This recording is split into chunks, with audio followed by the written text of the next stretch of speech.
برادران اسلام، السلام علیکم ورحمۃ اللہ وبرکاتہ۔ میں سید محمد عبدالخبیر آزاد، چیئرمین مرکزی رؤیت ہلال کمیٹی پاکستان، آپ سے مخاطب ہوں۔ آج ماہ ذو الحجہ 1446 ہجری کے چاند کی رؤیت کا شریف فیصلہ کرنے کے لیے مرکزی رؤیت ہلال کمیٹی پاکستان کا اجلاس میری زیر صدارت وزارت مذہبی امور و بین المذاہب ہم آہنگی حکومت پاکستان اسلام آباد میں منعقد ہوا۔ اجلاس میں مرکزی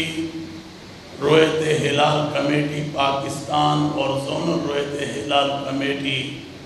اسلام آباد کے جو ارکان شریک ہوئے ان کے اسماء گرامی یہ ہیں: مفتی فیصل احمد، علامہ ڈاکٹر راغب حسین نعیمی، علامہ ڈاکٹر محمد حسین اکبر، مولانا یاسین ظفر، مفتی فضل جمیل رضوی، مفتی محمد یوسف کاشمیری، مفتی ضمیر احمد ساجد، مفتی قاری مہر اللہ، مولانا اشرف علی، صاحبزادہ سید حبیب اللہ چشتی، حافظ عبد المالک بروہی، علامہ پیر سید شاہد علی جیلانی۔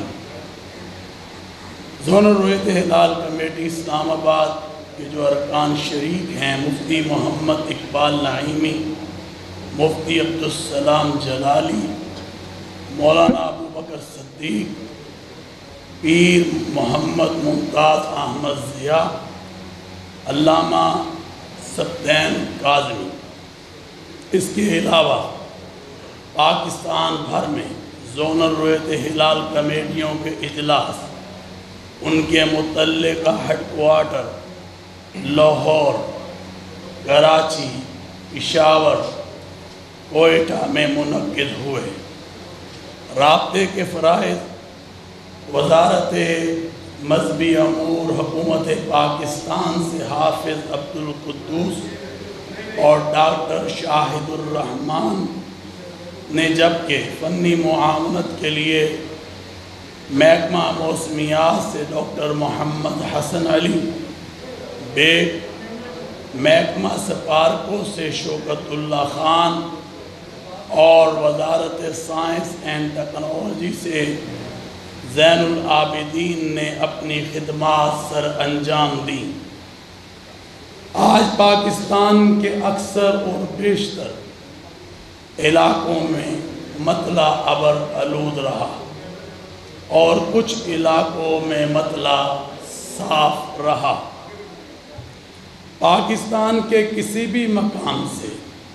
ماہ ذو الحجہ کا چاند نظر آنے کی کوئی شہادت محصول نہیں ہوئی اور عدم رؤیت رہی۔ لہذا اتفاق رائے سے فیصلہ کیا گیا کہ 1 ذو الحجہ 1446 ہجری 29 مئی 2025 بروز جمعرات کو ہوگی، اور عید الاضحیٰ 7 جون 2025 بروز ہفتہ کو انشاءاللہ العزیز ہوگی۔ اللہ تعالیٰ ہمارے اس اجلاس کو جو ماہ ذو الحجہ کا، اسے قبول، منظور اور مقبول فرمائے۔ حضرات محترم، آپ جانتے ہیں کہ یہ وہ راتیں ہیں جن کا ذکر قرآن حکیم فرقان حمید میں ہوا ہے، اور اللہ تعالیٰ نے ان 10 راتوں کی قسم کھائی ہے یہ راتیں بڑی ہی مبارک ہیں، ان راتوں کو زیادہ سے زیادہ اللہ تبارک و تعالیٰ سے مانگا جائے۔ اور پھر اللہ کا قرآن کیا کہتا ہے؟ فَصَلِّ لِرَبِّكَ وَانْحَرْ، کہ نماز پڑھیے اور قربانی کیجیے۔ اور آپ جانتے ہیں کہ اللہ تعالیٰ نے ہر اس شخص پر جو استطاعت رکھتا ہے اس پر قربانی رکھی ہے، اور اس کو قربانی کرنی چاہیے۔ اور پھر کیا ہے یہ قربانی؟ اللہ تبارک و تعالیٰ کا ارشاد ہے کہ نہ تمہارا گوشت پہنچتا ہے، نہ تمہارا یہ خون جو تم بہاتے ہو وہ پہنچتا ہے۔ اللہ تعالیٰ اس میں کیا دیکھنا چاہتا ہے؟ لَن يَنَالَ اللَّهَ لُحُومُهَا وَلَا دِمَاؤُهَا وَلَٰكِن يَنَالُهُ التَّقْوَىٰ مِنكُمْ۔ اللہ تعالیٰ اس میں تمہارا تقویٰ دیکھنا چاہتا ہے۔ اور میں یہ سمجھتا ہوں کہ آج ہم سب کو بڑھ چڑھ کر، جو استطاعت رکھتے ہیں لوگ، ان کو بڑھ چڑھ کر قربانی میں حصہ لینا چاہیے۔ ابھی فرمایا کہ قربانی کا جو خون ہے، جو آپ جانور ذبح کرتے ہو اللہ کی راہ میں، وہ زمین پر نہیں گرتا، اللہ کے ہاں وہ قبول مقبول ہو جاتا ہے۔ اور فرمایا کہ قربانی کے ہر بال کے عوض اللہ تعالیٰ آپ کو جو ہے نیکیاں عطا کرتے ہیں۔ آئیں ہم اس ذوالحجہ کا جو مہینہ ہے اس کی قدر کریں، اس کی راتوں کی قدر کریں۔ اور پھر آپ دیکھ رہے ہیں کہ پوری دنیا سے لبیک کی صدا ہے، اور حج بیت اللہ کے لیے لوگ کعبۃ اللہ کی طرف رواں اور دواں ہیں، اور حجاز المقدس میں پہنچ رہے ہیں، اور وہاں پر ایک ہی صدا لگ رہی ہے، لبیک اللہم لبیک لبیک لا شریک لک لبیک ان الحمد والنعمت لک والملک۔ اللہ تعالیٰ جتنے بھی لوگ وہاں پہنچ چکے ہیں اور جو جانے والے ہیں، اللہ تعالیٰ ان سب کے سفر حج کو قبول منظور و مقبول فرمائے۔ حضرات محترم، اب میں مارکہ حق کی طرف آنا چاہتا ہوں، اور میں چاہتا ہوں کہ جس قوم نے جس طرح متحد ہو کر اپنی افواج، اپنی حکومت کا ساتھ دیا، اور مارکہ حق میں اللہ تعالیٰ نے جیسے ہمیں فتح عظیم عطا فرمائی، ہم اللہ تعالیٰ کا شکر ادا کرتے ہیں کہ اللہ تعالیٰ نے ہمیں اپنی رحمتوں سے، برکتوں سے مالا مال کیا، اور ہمیں اس جنگ میں جو کہ ہندوستان کی طرف سے ہم پر مسلط کی گئی اور جھوٹے الزام لگائے گئے، آج پوری دنیا میں ہندوستان بے نقاب ہو رہا ہے، اور دنیا کو پتہ چل رہا ہے کہ اس نے ایک جھوٹا پہلگام کا جو جھوٹ رچایا تھا وہ دنیا کے سامنے عیاں ہو چکا، اور آج الحمدللہ پاکستان جو لا الہ الا اللہ محمد الرسول اللہ کے نام پر وجود میں آیا تھا، اور آج اس کی برکت سے اللہ نے ہمیں فتح عطا کی، اور ہمارے فوجی جوان اور ہمارے سپہ سالار اور فیلڈ مارشل نے جس طرح آگے بڑھ کر اس دشمن کا مقابلہ کیا، اور 3 گھنٹوں میں اس کو گھٹنے ٹیکنے پر مجبور کر دیا، آج وہ دنیا کے سامنے ہے۔ بہت باتیں کر رہا ہے نریندر مودی، ہم آپ کو بتا دینا چاہتے ہیں کہ یہ ملک لا الہ الا اللہ کے نام پر وجود میں آیا ہے، اور ہم پاکستان سے پیار کرتے ہیں، اور اپنے وطن پر اپنی جانوں کو نچھاور کر دینا اپنے ایمان کا حصہ سمجھتے ہیں۔ ایسے باتیں مت کرو، ایسے جھوٹے پروپیگنڈے مت کرو، ہم تمہارے کسی پروپیگنڈے کو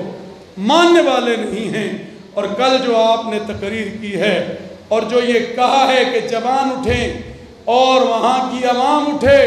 عوام اٹھے گی اپنے ملک کے لیے، عوام اٹھے گی تمہارے ساتھ مقابلے کے لیے، عوام اٹھے گی تمہارے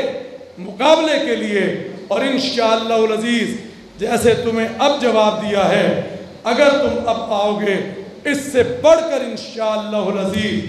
جواب دیں گے، اور سیسا پلائی ہوئی دیوار جیسے ہماری افواج پاکستان کے جوان تمہارے سامنے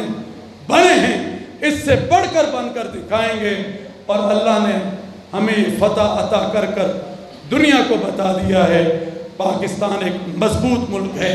پاکستان کا دفاع مضبوط ہاتھوں میں ہے، اور ہر دن کے ساتھ پاکستان مضبوط سے تر مضبوط ہوتا جا رہا ہے۔ اس موقع پر جیسے ہمارے وزیر اعظم پاکستان جناب میاں محمد شہباز شریف صاحب، اور اسی طرح ہمارے سپہ سالار پاکستان آرمی چیف اور فیلڈ مارشل جو پورے دنیا کے دورے کر رہے ہیں اور ان ملکوں کا شکریہ ادا کر رہے ہیں جن ملکوں نے اس موقع پر اور اس مارکہ حق اور اس فتح عظیم میں پاکستان کا ساتھ دیا، یقیناً ہم ان تمام ملکوں کو، چاہے وہ سعودی عرب ہو، چاہے وہ عرب امارات ہو، چاہے وہ قطر ہو، چاہے وہ ترکی ہو، چاہے وہ ایران ہو، چاہے وہ کوئی بھی ملک تھا، ہم سب ان کو سلام پیش کرتے ہیں۔ اور یقیناً یہ منبر و محراب، یہ علماء، یہ مسالک اپنے منبر و محراب سے قوم کو جوڑنے میں اور ملک پاکستان کو متحد کرنے میں جو کردار ادا کیا، میں آج پورے پاکستان کے علماء اور منبر و محراب کے جو امین ہیں ان کا بھی میں شکر گزار ہوں۔ اللہ تعالی ہمیں اس ملک کے لیے اسی طرح متحد رکھے، اور انشاءاللہ العزیز یہ جب بھی ہمیں دیکھیں گے اسی طرح مضبوط دیکھیں گے۔ آج بھی آپ دیکھ رہے ہیں کہ تمام مسالک کی نمائندگی مرکزی رویت ہلال کمیٹی سے پوری دنیا کو میسج دے رہی ہے کہ پاکستان ہمارا ملک ہے، اور ہم یہ بار بار کہتے ہیں وطن سے محبت ایمان کا حصہ ہوا کرتی ہے۔ ہمارے افواج کے شہداء ہوں، ہمارے سول سوسائٹی کے شہداء ہوں، ہمارے ڈی جی ISPR نے جو بات کی وہ بڑی زبردست تھی۔ آج یقیناً میں ان کو بھی سلام پیش کرتا ہوں کہ جہاں جہاں سے ہماری سول سوسائٹی کے اوپر مزائل مارے گئے، ہم نے وہاں پر حملہ کر کر بتا دیا، کیونکہ ہم احترام انسانیت کی بات کرتے ہیں، ہم احترام مذاہب کی بات کرتے ہیں، ہم نے ہمیشہ تمام مذاہب کی عبادت گاہوں کے احترام کی بات کی ہے، مگر مودی اور اس کے جنونی جو ہیں وہ آپ جانتے ہیں کہ کیسے ہیں، جنہوں نے مسجدوں پر حملے کیے اور ہماری سول سوسائٹی کے ننھے منھے بچوں پر، بہنوں پر، بھائیوں پر حملے کیے۔ یہ بزدل دشمن ہے اور یہ ہمیشہ بزدل رہے گا، اور انشاءاللہ پاکستان ہمیشہ زندہ باد رہے گا، جیسے ہمارے سپہ سالار نے کہا ہے۔ اللہ تعالیٰ اس وطن عزیز پاکستان کو اسی طرح بلند کرتا رہے، اور وہ کہتے ہیں نا کہ وہ جو پرچم ہمارا ہے پاکستان کا، اس کے سائے تلے ہم سب ایک ہیں، ایک ہیں، ایک ہیں۔ اللہ تعالیٰ اسی وحدت کو لے کر ہمیں بڑھنے کی توفیق عطا فرمائے۔ میں سمجھتا ہوں اس وقت ملک کے اندر جو دہشت گردی ہے، انتہا پسندی ہے، اور اس کے خلاف جو آپریشن اور ہماری افواج پاکستان اور ہماری قومی سلامتی کے ادارے جس طرح آگے بڑھ رہے ہیں، میں سمجھتا ہوں کہ پوری قوم کو بھرپور ساتھ دینا چاہیے، کیونکہ دہشت وحشت کا تصور اسلام میں نہیں ہے۔ اللہ کا قرآن کہتا ہے من قتل نفسا بغیر نفس او فساد فی الارض فکأنما قتل الناس جميعا۔ یہ خزدار کے چھوٹے چھوٹے بچے، طالب علم ایک گاڑی پر اپنے گھروں کو جاتے ہیں اور ہندوستان بدماشی کرتا ہے، ہندوستان ان پر حملہ کرواتا ہے۔ آج جہاں بھی آپ دیکھیں اگر دہشت گردی ہوگی اس کے پیچھے ہندوستان ہوگا، اور اس دشمن کو ہم بتا دینا چاہتے ہیں کہ ہم تمہارے کسی ایسے ایجنڈے کو جو ہمارے ملک کے خلاف ہو، کسی ایسی سازش کو جو ہمارے ملک کے خلاف ہو، انشاءاللہ العزیز ہم چلنے نہیں